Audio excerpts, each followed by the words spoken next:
Êxodo 21 descreve leis para os israelitas após a fuga do Egito, estabelecendo justiça e ordem social. A parte 1, versículos 1 a 11, trata das leis sobre servos. A passagem delineia os direitos e a libertação dos servos hebreus. Um hebreu servo deve ser libertado após 6 anos de serviço, saindo livre no 7º ano sem pagar por sua liberdade. Caso o servo entre sozinho no serviço, ele sairá sozinho. Se for casado ao iniciar, sua esposa também será libertada com ele. Se o Senhor der ao servo uma esposa e ela tiver filhos, a esposa e os filhos pertencerão ao Senhor, e o homem poderá sair sozinho. Se o servo declarar amor pelo Senhor, esposa e filhos, e não quiser ir livre, ele será levado à presença de Deus. O Senhor perfurará sua orelha, simbolizando sua escolha de permanecer servo. Em relação às servas, o texto estabelece regras distintas. Uma mulher vendida como serva não sairá como servos homens. Caso o Senhor não ache prazer na serva, ele deve permitir que ela seja comprada de volta por sua família, proibindo a venda para estrangeiros. Se o Senhor escolher desposá-la, ele deve garantir seu sustento, vestuário e cumprir obrigações conjugais. Se não fizer isso, ela estará livre para sair sem pagamento. Êxodo 21 mostra preocupação com a proteção dos vulneráveis, assegurando que mesmo em servidão, direitos fundamentais sejam respeitados. Num tribunal barulhento, os rostos tensos dos envolvidos narravam a complexa trama de conflitos humanos. Era quase poético pensar que a justiça se fazia entre palavras e olhares duros, mas a realidade ali era outra. Leis se encontravam nas entrelinhas das existências, ditando sobre a vida, a morte e a violência que permeia a sociedade. A primeira lei versava sobre um dos crimes mais graves, homicídio.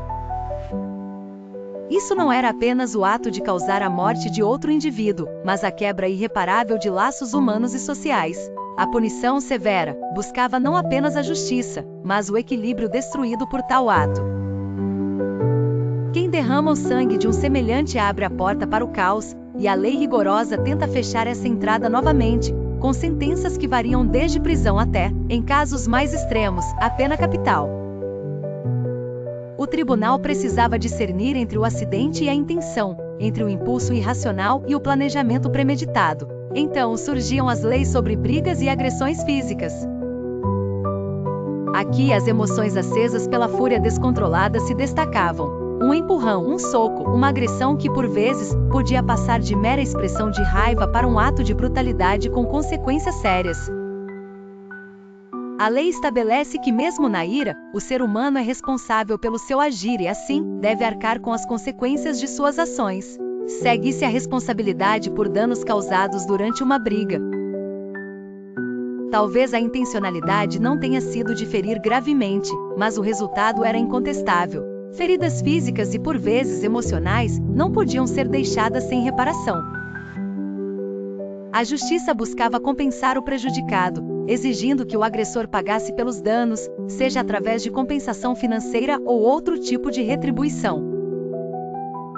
A ideia era restaurar o que foi perdido, ainda que em essência, certos danos sejam irreparáveis. Essas leis, fortemente enraizadas na moralidade e na ética, não apenas detêm os atos de violência, mas também buscam educar. Num mundo onde a paz muitas vezes é frágil, cada lei serve como uma lembrança da responsabilidade compartilhada de viver em harmonia. Em uma antiga vila, as leis sobre danos e restituição eram rigorosamente seguidas para garantir justiça e harmonia entre os habitantes. Essas leis foram divididas em 3 partes principais: danos a servos, princípio da lei de talião, e responsabilidade por danos causados por animais. Na primeira parte, a comunidade tinha regras claras sobre o tratamento de servos. Se um servo fosse ferido por seu senhor a ponto de perder um olho ou um dente, o servo deveria ser libertado como compensação pelo dano. Essa medida visava garantir que os servos, apesar de sua posição, não fossem tratados de maneira desumana e que seus direitos fossem protegidos. O princípio da lei de talião, popularmente conhecido como olho por olho, dente por dente, era uma tentativa de equilibrar a justiça punitiva sem cair no excesso. A ideia era simples: a punição deveria ser equivalente ao dano causado. Se alguém causasse um ferimento grave a outra pessoa, a pena deveria ser proporcional ao prejuízo. Essa lei servia não apenas como um sistema de retribuição, mas também como um mecanismo de dissuasão para evitar que as pessoas cometessem atos de violência ou descuido. Por fim, as leis também cobriam a responsabilidade por danos causados por animais pertencentes aos habitantes. Se um boi ferisse mortalmente uma pessoa, o animal deveria ser abatido, e sua carne não poderia ser consumida. O dono do boi não seria responsabilizado a menos que soubesse que o boi já tinha tendência a ser perigoso e não tomasse precauções adequadas. Nesse caso, ele poderia ser obrigado a pagar uma restituição à família da vítima ou, em casos graves, enfrentar a pena de morte. Essas leis eram parte integrante do cotidiano da vila, refletindo a necessidade dos cidadãos de viver em uma sociedade regida por justiça e respeito mútuo. Os habitantes da vila internalizavam esses princípios desde cedo, garantindo assim uma cultura de responsabilidade e respeito que passava de geração em geração. As regras eram recordadas e ensinadas, assegurando que mesmo os mais jovens compreendessem a importância da equidade e da proteção dos direitos de todos. Era início de noite na pequena aldeia de Betânia, e os moradores estavam reunidos para discutir questões importantes sobre a vida comunitária e as responsabilidades que cada um deveria assumir.